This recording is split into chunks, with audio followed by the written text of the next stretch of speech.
mereka tidak harmonis. Apa ini takdir, ujian, apa ini yang terbaik, Ustaz? Semua hal yang kita alami dalam kehidupan dunia ini ya, itu tidak terlepas dari takdir Allah. Lebih-lebih kita menjalani kehidupan sebagai seorang muslim, sebagai seorang mukmin. Orang yang menyatakan dirinya sebagai mukmin itu memang akan diuji oleh Allah. Allah sudah membuat satu ketetapannya, ahasiban nas ayyutraku ayyaqulu amanna wa hum la yuftanun. Ya, coba diingat lagi itu Al-Ankabut ayat 2 dan 3. Surat Al-Ankabut nomor surat 29 ayat 2 dan 3. Ahasiban nasu ayyutraku ayyaqulu amanna wa hum la yuftanun walaqad fatanna alladhina min qablihim fala ya'lamanna Allahu alladhina shadaqu wa la ya'lamanna al-kadhibin. Apakah manusia itu mengira bahwa mereka dibiarkan saja mengatakan kami telah beriman, sedang mereka tidak diuji lagi? Dan sesungguhnya kami telah menguji orang-orang yang sebelum mereka, maka sesungguhnya Allah mengetahui orang-orang yang benar, dan sesungguhnya Dia mengetahui orang-orang yang dusta.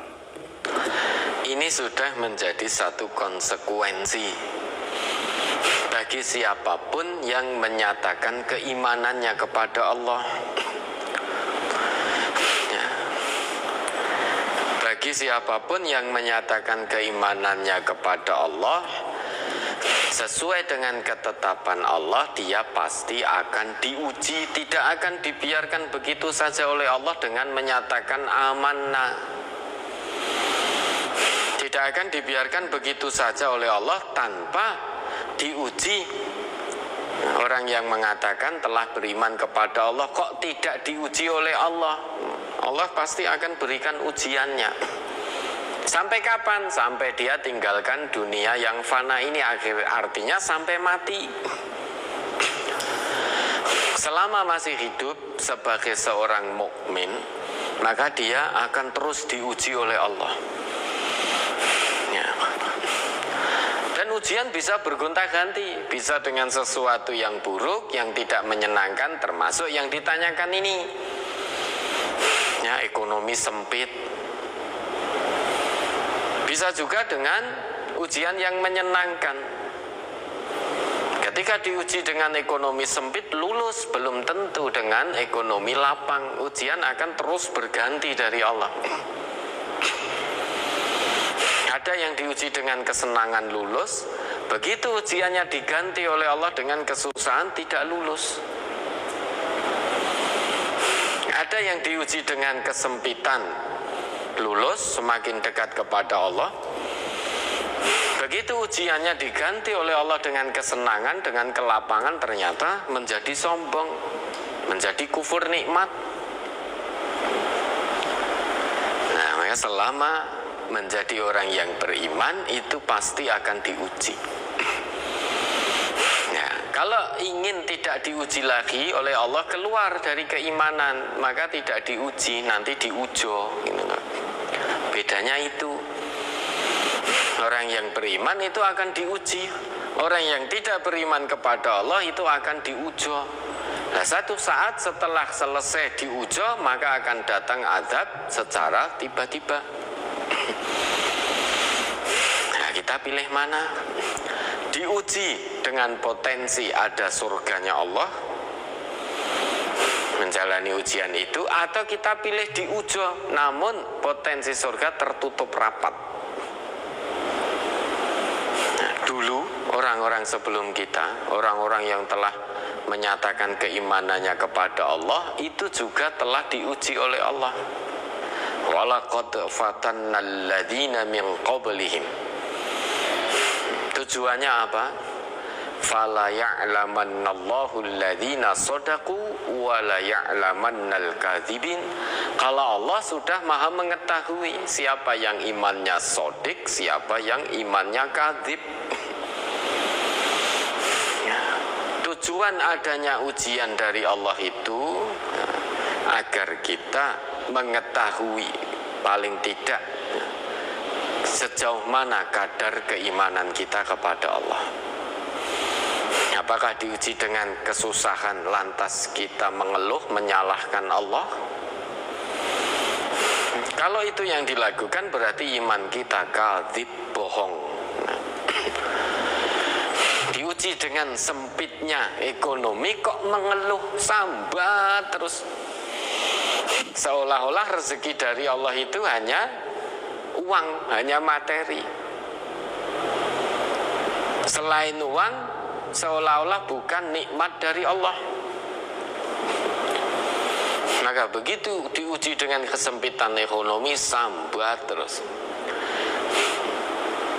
Bahkan tidak jarang suudzon kepada Allah, menyalahkan Allah. Sudah sholat tapi saya kok tetap miskin, sudah puasa tapi saya tetap kesulitan bayar SPP.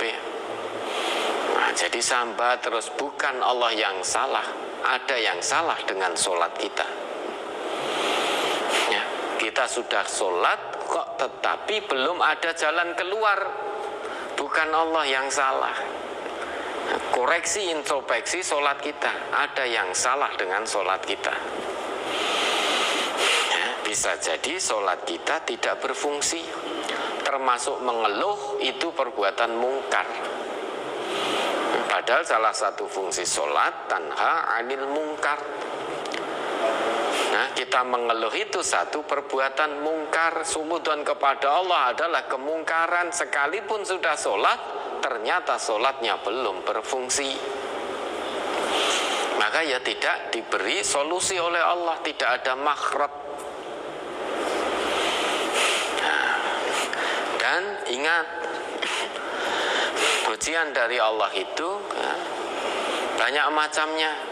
Walanabluwannakum bisyai'im minal khauf. Itu macam yang pertama. Walju, dan sungguh-sungguh. Coba bisa dibuka itu Al-Baqarah 155 sampai 157.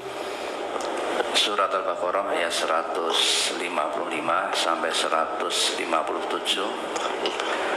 Walanabluwannakum bisyai'im minal khawfi wal ju'i wa naqsim minal amwali wal anfusi was samarat wa basyiris sabirin alladzina idza asabathum musibah qalu inna lillahi wa inna ilaihi raji'un ulaika alaihim salawatum mir rabbihim wa rahmah wa ulaika humul muhtadun. Dan sungguh akan kami berikan cobaan kepadamu dengan sedikit ketakutan, kelaparan, kekurangan harta, jiwa dan buah-buahan. Dan berikanlah berita gembira kepada orang-orang yang sabar. Dulu walanabluwannakum, di dalam ayat walanabluwannakum itu ada dua huruf penguat. Ya, yang pertama la, ya, di situ la, walanabluwannakum. Yang kedua nun taukid, nun yang di atasnya ada syiddahnya itu. Kalau orang Jawa menyebutnya saddah. Nun yang di atasnya ada saddahnya. Jadi ada dua huruf penguat yang Allah gunakan. Padahal tanpa huruf penguat pun kalau itu datangnya dari Allah pasti akan terjadi. Namun dalam ayat ini Allah gunakan dua huruf penguat. Nah, ini untuk memberikan pelajaran kepada manusia bahwa hal ini sungguh dan benar pasti akan terjadi. Apa itu? Allah akan uji kamu. Nah, uji kamu. Nah, dan ujian ini pasti datang. Pasti datang. Akan uji kamu dengan sedikit rasa takut, rasa khawatir. walanabluwannakum bisyai'im minal khauf, dengan kekhawatiran. Ya, khawatir tidak bisa makan, khawatir tidak diterima bekerja, khawatir tidak naik pangkat, khawatir dipotong gaji, khawatir apa lagi? Khawatir di PHK. Dengan sedikit rasa khawatir. Wal ju', sedikit rasa lapar. Wa naqsim minal amwal, sedikit kekurangan harta benda. Lah seperti yang ditanyakan ini, sempit. Merasa sempit dalam bab harta. Itu ujian dari Allah. Wal anfus, akan diuji oleh Allah kekurangan jiwa. Bisa jadi anggota keluarga yang kita cintai, mungkin pasangan hidup kita, atau anak-anak kita dipanggil oleh Allah. Itu berupa ujian bagi orang-orang yang beriman, atau orang tua kita. Nah, sehingga anak kehilangan orang tua yang dicintainya, atau orang tua kehilangan anak yang dicintainya. Itu semua ujian dari Allah.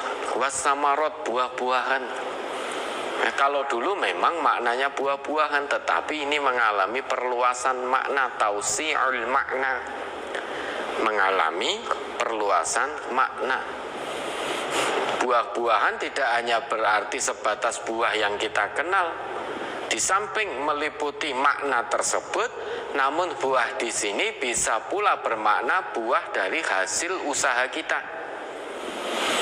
Ya, kita berusaha dalam berdagang, mendapatkan hasil, ternyata hasil kita diambil oleh orang lain. Hak kita diserobot oleh orang lain. Hasil pekerjaan kita diaku hasil pekerjaan oleh orang lain, sehingga yang menerima hasilnya orang lain, sehingga diserobot. Ini semua bentuk-bentuk ujian. Apapun ujiannya, macamnya banyak tadi, Allah berikan jalan keluar terbaik. Wa basyiris sabirin. Beritakanlah, berilah kabar gembira bagi orang-orang yang sabar. Siapa itu orang yang sabar? Lanjut. Yaitu orang-orang yang apabila ditimpa musibah, mereka mengucapkan inna lillahi wa inna ilaihi raji'un. Nah, orang yang apabila ditimpa musibah, istirja, mengembalikan semuanya kepada Allah. Yang awalnya punya, kok tiba-tiba diuji oleh Allah menjadi tidak punya. Awalnya diuji dengan kelapangan rezeki, ya, usahanya laris, manis, dagangannya laris, laku keras. Kok pada suatu hari sepi sehingga menjadi bangkrut. Maka istirja, inna lillahi wa inna ilaihi raji'un. Sudah, semuanya ini milik Allah. Jangankan hanya dagangan saya, lawang jiwa saya ini punya Allah. Sudah, jangankan saya di PHK dari pekerjaan, jangankan hanya masalah pekerjaan, nyawa saya ini yang punya Allah. Sudah, ini Allah takdirkan begini, ini yang terbaik untuk saya. Maka istirja lah, orang yang seperti ini akan mendapatkan rahmat berkah dari Allah. Orang yang seperti ini akan mendapatkan petunjuk dari Allah. Tidak mudah, makanya hanya orang-orang yang mendapatkan petunjuk dari Allah yang bisa bersabar. Sabar itu ora mung pasrah meneng wae. Sabar itu terima dulu ujian dari Allah ini dengan penuh keikhlasan. Kemudian setelah menerima ujian dari Allah, dalam hal ini sempitnya ekonomi, terima dulu ujian dari Allah ini dengan penuh keikhlasan. Kemudian setelah itu bergerak bangkit mencari solusinya, biar tidak sempit lagi ekonominya. Nah, itu namanya orang sabar. Sabar itu orang kok mung pasrah meneng, wes sabar. Sabar tetapi tidak mau berbenah, tidak mau berubah, tidak mau berusaha. Ya selamanya sempit karena Allah juga telah membuat satu ketetapan. Innallaha la yughayyiru ma biqaumin hatta yughayyiru ma bi anfusihim. Allah tidak akan merubah satu kaum sampai kaum itu merubah keadaannya sendiri. Artinya punya niatan, punya semangat untuk berubah. Ya, sabar itu berarti terima dulu. Ini ujian dari Allah. Ini takdir dari Allah. Maka lihat tuntunan agamanya. Kalau diuji dengan hal-hal yang tidak menyenangkan, apa yang harus saya lakukan sebagai seorang muslim? Ternyata yang harus dilakukan adalah sabar kalau ujian itu tidak menyenangkan. Lah sabar menerima dengan ikhlas, kemudian berbenah mencari solusi.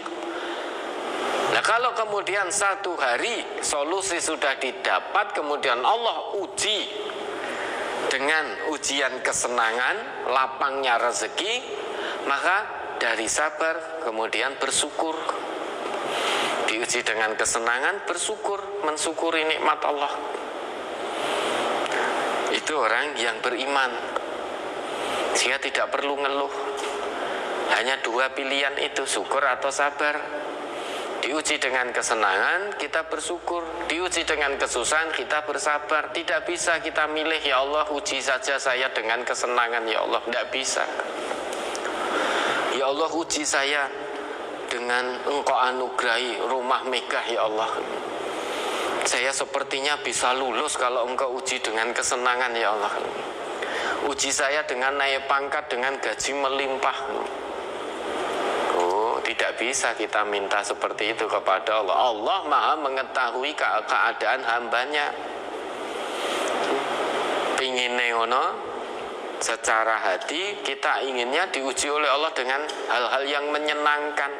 Punya rumah, punya mobil, gaji besar, pendapatan melimpah, perdagangan sukses, karir mulus, lancar. Dikiranya dengan seperti itu kita bisa taat pada Allah, bisa bersyukur kepada Allah. Belum tentu. Belum tentu. Setan itu lebih pintar daripada manusia. Dulu kan ada riwayat itu ya, Salabah atau siapa itu saja. Ketika diuji oleh Allah miskin, sempit sekali hartanya, ternyata lulus menjadi pribadi yang betul-betul taat kepada Allah. Sehingga singkat cerita didoakan oleh Nabi, singkat cerita ujiannya oleh Allah dirubah dari sempitnya harta betul-betul fakir, lulus. Nah, oleh Allah dirubah ujiannya menjadi kaya raya, banyak ternaknya. Akhirnya singkat cerita habis waktunya untuk ngurusi ternaknya, sehingga sudah lupa kepada Allah. Ya, lupa kepada Allah. Nah, ketika diuji dengan kefakiran, ternyata dekat kepada Allah, lulus menjadi pribadi yang bertakwa, surga jaminannya.